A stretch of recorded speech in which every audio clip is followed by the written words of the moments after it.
tenaga.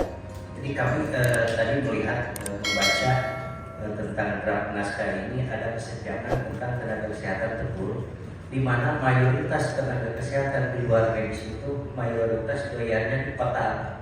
Jadi untuk di daerah terpencil atau bukan terpencil, di daerah sulit dijangkau itu atau paskes kurang peminatan itu minim untuk tenaga kesehatan. Nah, jadi kami harapkan di sini ada regulasi yang mengatur tentang redistribusi khusus untuk tenaga kesehatan, di mana kami juga sangat kesulitan untuk mendapatkan tenaga medis, di antaranya dokter, apalagi dokter gigi. Kami kemarin membuka lowongan formasi ketiga kan, formasi 2023, 3 formasi dokter gigi tidak ada yang daftar Pak untuk dokter gigi.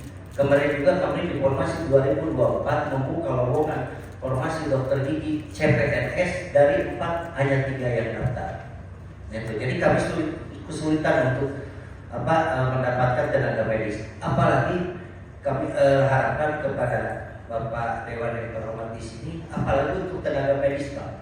Baru saja diangkat CPNS sudah dia mengajukan untuk sekolah, bukan Pak, sekolah tugas belajar. Itu walaupun di aturan Permenkes itu 1 tahun setelah PNS dia boleh mengajukan tugas belajar, tapi kita di lapangan tidak ada. Kenapa? Karena dokter tersebut tidak akan mungkin lagi kembali ke puskesmas kalau sudah spesialis. Nah, sedangkan untuk penyusunan rencana kebutuhan tenaga khususnya dokter gigi itu kami masih dipagari oleh Permenkes 33 tahun 2015 tentang penyusunan pedoman rencana kebutuhan tenaga kesehatan dan tenaga medis. Nah itu Pak. Nah jadi kami harapkan di provinsi khusus untuk ketenagaan adanya regulasi yang mengatur tentang penekanan redistribusi. Nah seperti kemarin kami kewalahan Pak untuk mengisi tenaga di rumah sakit TMT. Pada nggak mau semua Pak di sana. Itu. Tapi syarat untuk operasional adanya rumah sakit baru itu minimal dasar tenaga standar tenaga yang ada di rumah sakit tersebut sudah terpenuhi dan ber-SK definitif, semua harus PNS. Kami kemarin kebingungan. Kenapa? Karena regulasi tentang redistribusi itu tidak mengikat Pak.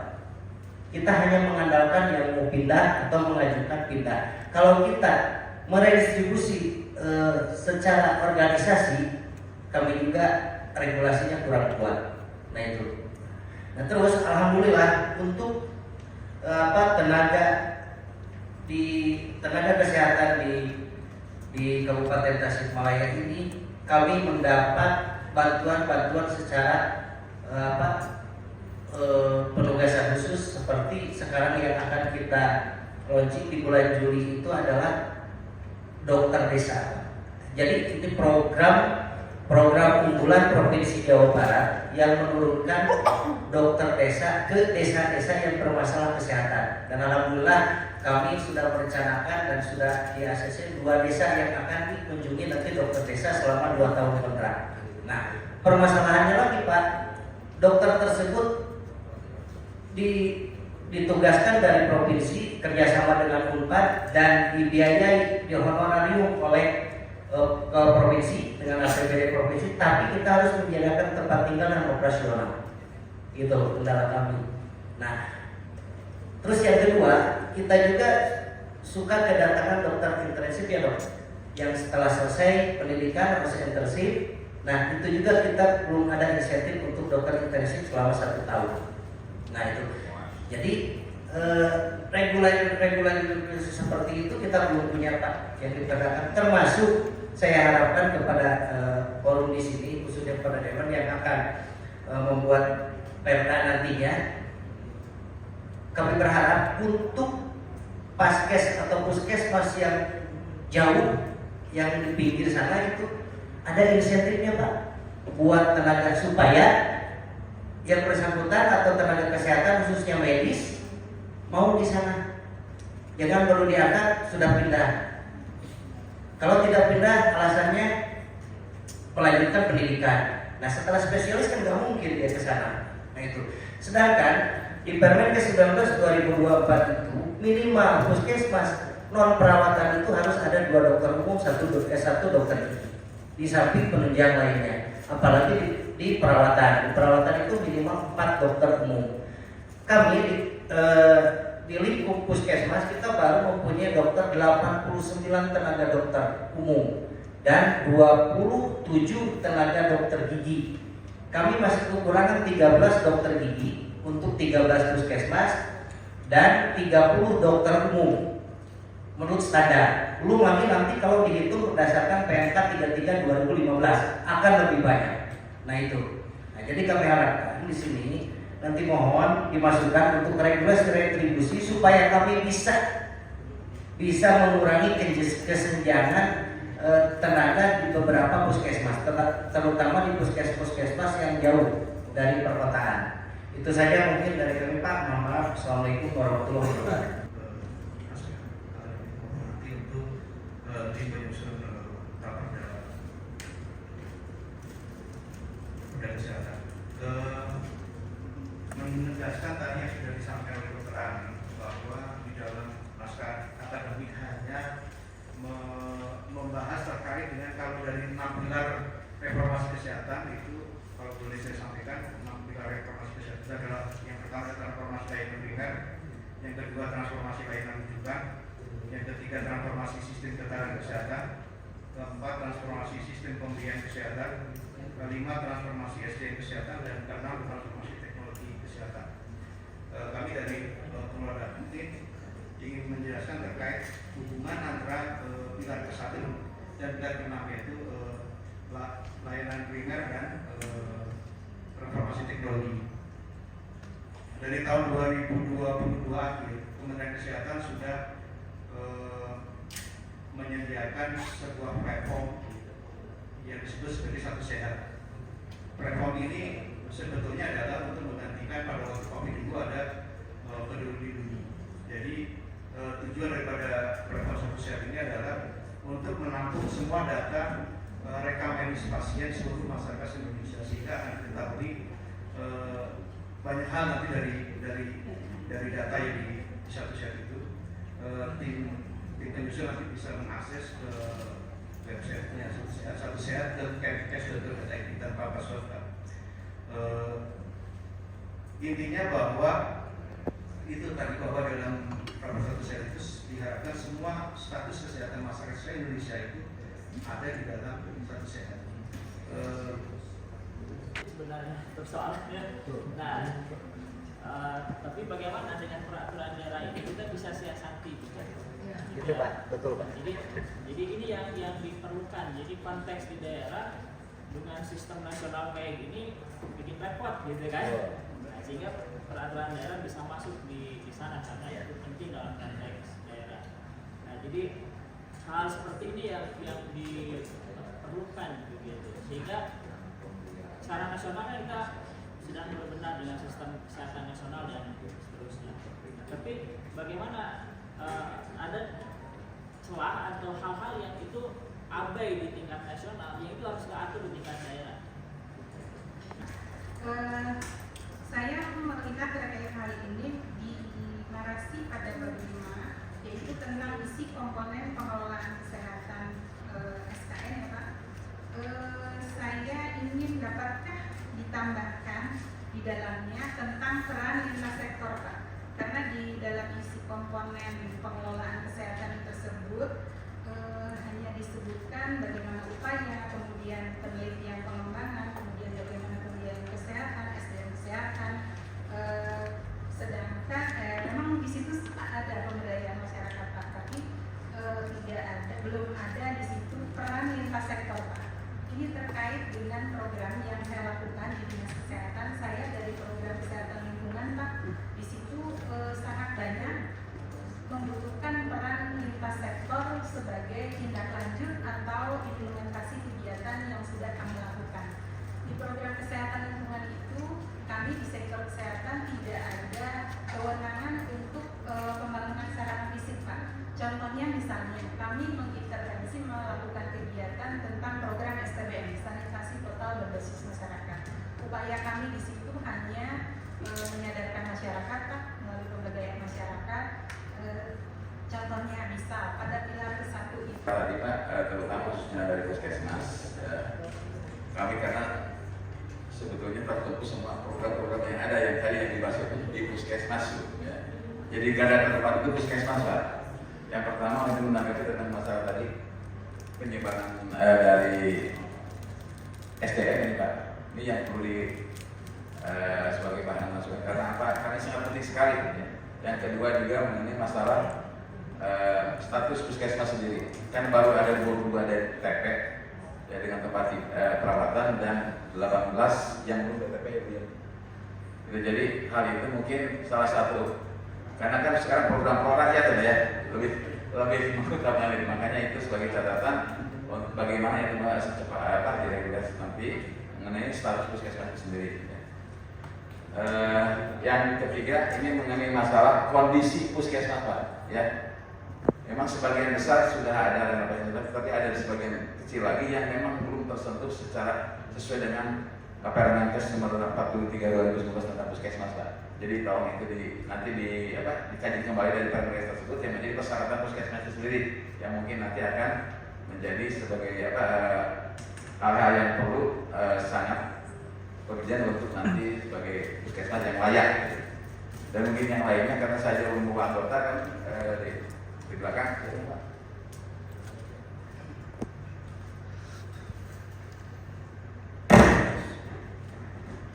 Bismillahirrahmanirrahim. Assalamualaikum warahmatullahi wabarakatuh.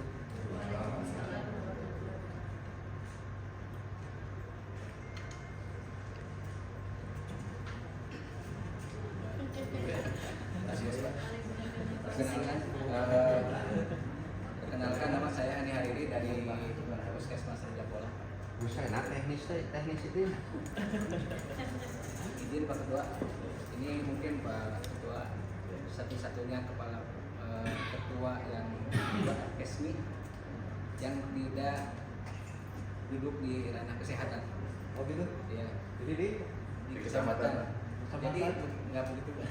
oh, Jadi dulunya memang dia jadi kepala Puskesmas, diangkat jadi Askesmi, terus ada mutasi ke kecamatan. yang dulu ya, karena kutip yang dulu Pak. Yang bertahan di sini.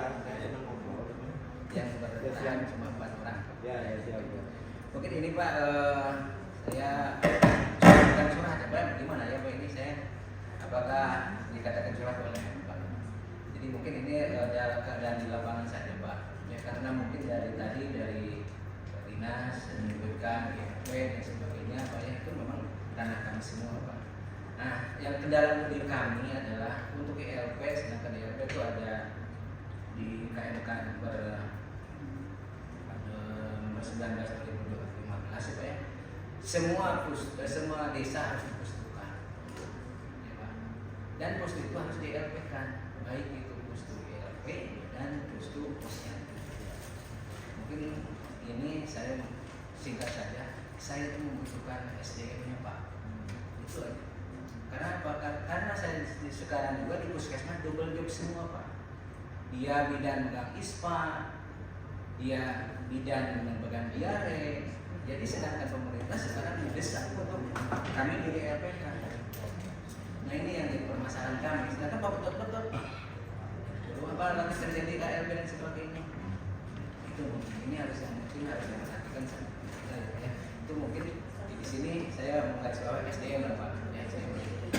Kedua tentang IRP juga Pak, dikarenakan setiap desa harus mempunyai pustu, mungkin itu harus punya lahan Pak. Dan lahan ini yang jadi permasalahan tadi kata Pak Ketua, memang status tanah Pak. Jangankan Puskesmas sendiri banyak yang belum disertifikatkan. Nah ini mungkin menjadi bahan. 3%. Iya Pak, itu Pak. Termasuk Rajapura juga sama Pak belum. Itu mungkin Pak. Sudah dipentak dari tanpa kepala desa saya tadi. Betul Pak. Betul Pak. Betul. Status tanah. Nah ini mungkin yang kedua Pak. Ini dalam masalah bukan hanya surveillance, DB dan sebagainya 12 indikator atau SPM Pak. Ini yang sedang kita galakan adalah MPG Pak. Akan di gratis ya Pak. Nah itu. Jadi kami di sini kejadian di Raja Polah tadi kata itu dikatakan viral ya Bu ya, viral. Cuma ya mungkin bukan Raja Polah aja, tapi banyak juga. Nah, yang jadi edaran buat kami, tolong para vendor harus ada koordinasi Pak. Oh. Harus ada koordinasi dengan dinas kesehatan, badan Puskesmas, atau nanti sekda setempat lah. Karena apa? Karena ada kejadian mah Pak. Puskesmas mungkin Pak. Itu nanti kita jawab, itu Boleh. akan panggil ya. Nah itu jadi bahan ya Pak ya. Tapi mungkin nggak masuk ke sini. Yang nggak masuk Pak. Karena apa ini Pak? Gabungan Pak dengan surveillance Pak. Ya. Ini di sasaran Saya coba ya kalau yang nanti kita Ya. hari apa terpaksakan kita khusus untuk memanggil SPPG itu. Siap. Ya bukan SPG Pak Ujang ya. Ya. SPPG. SPPG. Vendor itu kita panggil di komisi 4 dalam hal itu. Siap. Mungkin itu saja Pak. Tiga ada juga ini ketua. Saya kan dengan naskah akademik, draft naskah akademik yang telah kami terima, terdapat beberapa catatan yang mungkin bisa menjadi masukan kepada tim penyusun. Yang pertama berkaitan dengan formil konstitusional, karena ini adalah dasar dari kita membentuk sebuah perda. Karena di sini di NA ini pada simpulannya sendiri disebutkan bahwa kita solusinya adalah memerlukan sebuah peraturan. Jadi penting kiranya untuk memasukkan formil konstitusional pasal 1 ayat 3 Undang-Undang Dasar 1945. Pada amandemen ketiga disebutkan bahwa Indonesia adalah negara hukum. Karena di sini kita akan memberikan payung hukum. Sementara di draft naskah ini kami belum melihat bagian tersebut. Kemudian masih dari formil konstitusional juga dasar dari pembentukan perda. Di sini ada pasal 18 ayat 6. Boleh Pak ini dimasukkan di bagian landasan yuridis karena filosofis. Di sini ada amanat dari pasal 18 ayat 6 UUD 45 itu ini masih berkaitan dengan formil konstitusional. Pemerintah daerah berhak menetapkan peraturan daerah. Hal tersebut penting kiranya untuk dimasukkan di dalam draft NA ini karena nanti ketika ini sudah menjadi raperda dikonsideran mengingat pun bahwa itu dimunculkan. Kemudian masih landasan juga di sini landasan yuridis formil kewenangan pemerintah daerah. Karena ini perda ada 3 dasar kewenangan. Yang pertama Undang-Undang Dasar 1945 pasal 18 ayat 6, kemudian ada Undang-Undang Pemerintahan Daerah dan Undang-Undang Pembentukan Daerah. Sementara dalam draft ini kami pun belum melihat di mana narasi pernyataan secara yuridis formil bahwa kesehatan adalah bagian dari urusan pemerintahan wajib berkaitan dengan pelayanan dasar. Memang dalam paragraf kedua pada latar belakang itu kami melihat ada 6 urusan wajib yang tidak diserahkan kepada pemerintahan daerah. Namun perlu itu ditambahkan, boleh di bagian landasan yuridis ditambahkan dasar dari pembentukan perda itu, kewenangan kita membentuk perda itu dari kewenangan dari urusan pemerintahan wajib mengenai kesehatan ini di pasal 12 ayat 1 huruf B. Kemudian selanjutnya di sini pada bab 5 mohon disesuaikan dengan lampiran 1 Undang-Undang Nomor 12 Tahun 2011 bahwa judul bab 5 dalam sistematika naskah akademik jangkauan, alat pengaturan, dan ruang lingkup materi muatan peraturan ruang lingkup dan materi muatan peraturan daerah. Jadi itu muncul semuanya karena sebagaimana kita ketahui Undang-Undang 12 2011 itu adalah kitab suci kami Pak. Jadi harus sesuai dengan undang-undang tersebut. Kemudian isinya pun mohon Pak diperbaiki karena kalau tidak salah di situ kami melihat dari bab 5 jangkauan justru ke bawahnya itu bukan jangkauan tapi sasaran ya kalau tidak salah itu. Jadi itu diperbaiki, disesuaikan isinya sesuai dengan judul bab tersebut. Dimulai dari jangkauannya seperti apa, jangkauan dan arah pengaturannya seperti apa, kemudian ruang lingkup materi muatannya seperti apa, dan bisa diberikan sekilas mengenai apa saja yang nanti akan diambil sebagai gambaran. Karena masyarakat yang membaca NA tentu biasanya berpikir ini sejalan nggak dengan keadaan yang seperti itu. Kemudian ada satu pertanyaan mengenai kajian terhadap implikasi penerapan sistem baru yang diatur dalam Perda dan dampaknya terhadap aspek keuangan daerah. Nah, gitu. Mengenai kajian tersebut, ini kalau tidak salah di bab berapa gitu ya. Ada pertanyaan, apakah ada metode tertentu yang digunakan oleh penyusun untuk mengetahui hal tersebut, jadi hasil kajian